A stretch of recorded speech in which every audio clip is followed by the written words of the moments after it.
Hey, Max here, and I got a hot topic to talk to you Star Wars fans that are waiting for Solo, a Star Wars story movie review reactions. And you thought you had to wait till the Cannes Film Festival to get reactions. That's why this one's so hot. So I gotta get to the warning and the disclaimer right away. And there's gonna be lots of warnings and disclaimers in this because it's about spoiler reviews. And there are spoilers in this video. So, warning!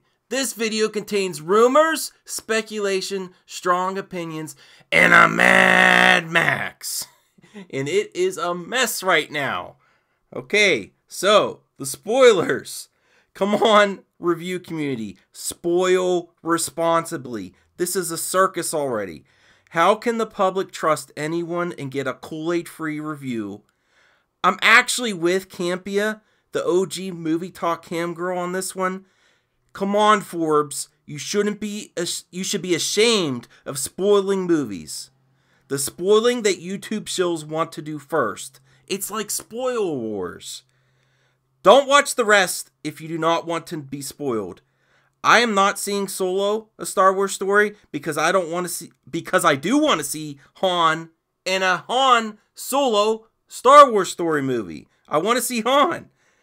But if you want to see the movie and do not want spoilers, I say it soils itself.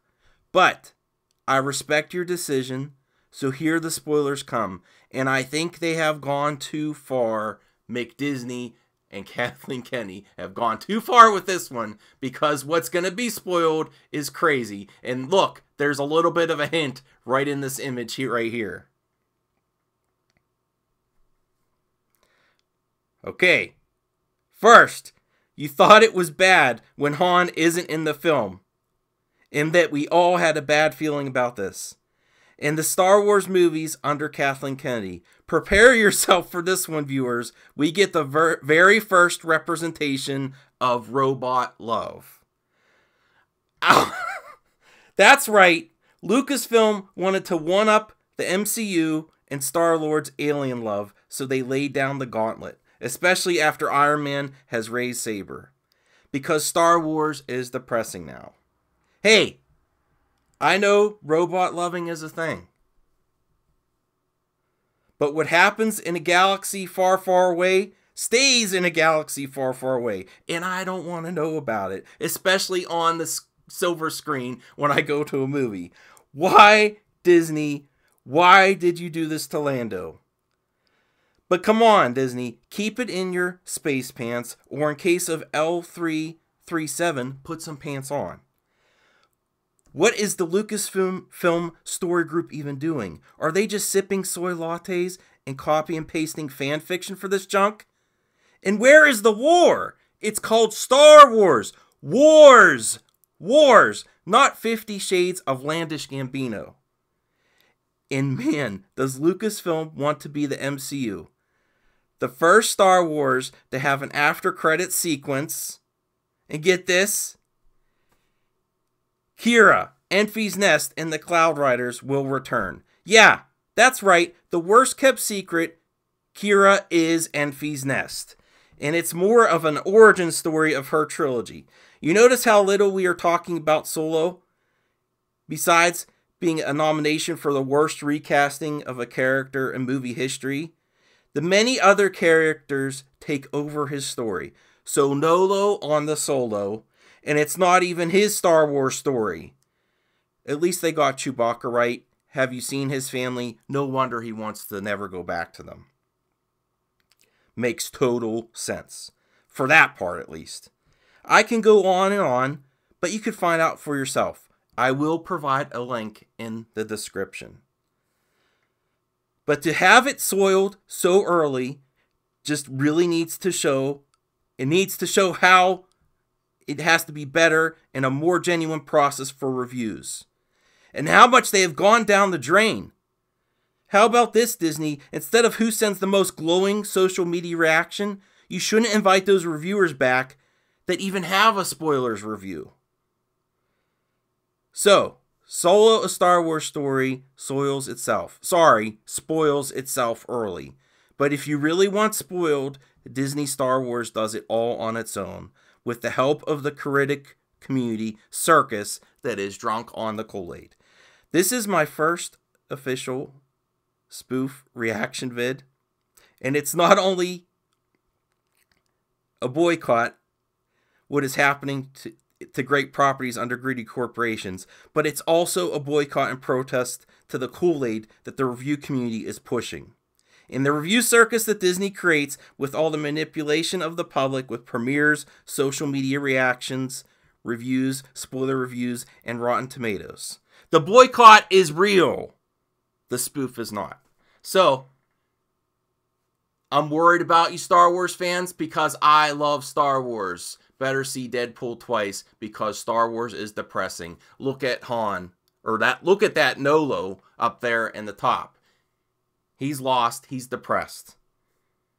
There's only one scoundrel in theaters May 25th, 2018. Pick wisely. It doesn't hurt to wait. The only people it hurts to wait is Lucasfilm and critics, because they're more irrelevant if the public waits and sees how the cards lay. Hey, if it's the most amazing Star Wars film ever, which I very doubt, based on the trailers, and trailers spoil movies themselves. That's a different issue for a different hot topic, but Hollywood trailers give way too much and it spoils itself. So, there you go. Does not hurt to wait. It can only help making better Star Wars movies and better movies in general. Why do we keep showing up first weekend? Don't be silent now. Rant on, my friends. This is the most important time in movie history, in Star Wars history, and they're saying we don't exist. That's why we have to be louder. The boycott's real. If you've been complaining, give us the first weekend. Give the resistance a chance. And here is where I will give the viewer shout out. It is from AB. You want Ken back, but I hope you realize Ken loves The Last Jedi. And he says it's up there with the original trilogy. I value opposing opinions, and I actually like Ken Knapsack. I am also a prequelist. I've never bashed the prequels. I actually feel bad for him because I think he's a little bit in fanboy denial. And I think there's a lot out there that are, because The Last Jedi damaged the brand, damaged the story, closed off the universe instead of expanding, and killed off a lot of great things and a lot of things that I like Star Wars for. So, I think he brings up interesting conversations. I do not always agree with him, so I would like him to go back on the council. And this is where I want to remind you, you don't have to follow me anywhere. Patreon stinks. Following is creepy. I don't have t-shirts. And the movie talk cam girl trend is getting worse. It really is. And thank you, Campia, for starting that one. If we're not nickel and dimed enough, it's everywhere. It's hard to be a movie fan nowadays. That's all I'm saying. Even if you want representation, I don't want to be nickel and dimed anywhere. Okay? So, keep it real. I say, if you're thinking that you don't like the way Star Wars is going, do something about it. And I would love to get your opinions on this hot topic. So, I'll see you on the next one. Bye, guys.